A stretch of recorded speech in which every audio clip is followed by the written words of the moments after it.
Ndabasuje nanone mwe muteze amatwi Agaco TV, uyu mwanya tugiye kuganiraho ku mugabo witwa Mulongi Sabin.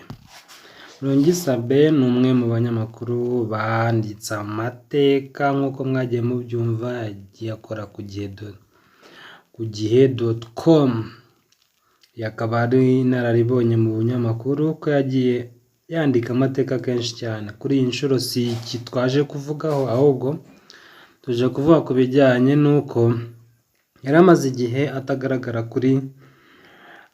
kuri channel ye yitwa Isimbi TV, aho kuri uyu munsi yagaragaye ariho yivugira ibiganiro bye ku giti cye, ashimira benshi bagiye bamufasha mu gukomeza bamusubizamo imbaraga nk'uko yagiye abyigarukiraho, avuga ati ndashimira umugore wanjye, ndashimira abantu benshi batandukanye bagiye bampa imbaraga muri byinshi nagiye nyuramo byagiye binca intege, ariko mu by'ukuri ndakomera nkomeza ntera imbere.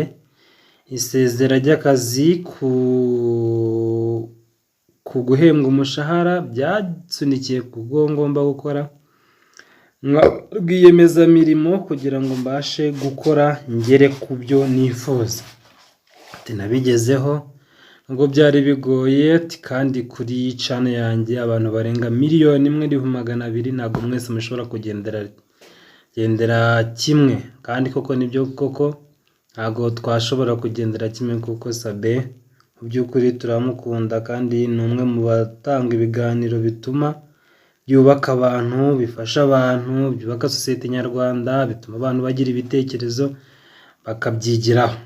Ntabwo rero turamushima ko yarakoze. Welcome nanone Sabin, ibihe byiza. Iyi ni Agaco TV, niba utarakora subscribe yikore. Ibihe byiza, ndagushimiye.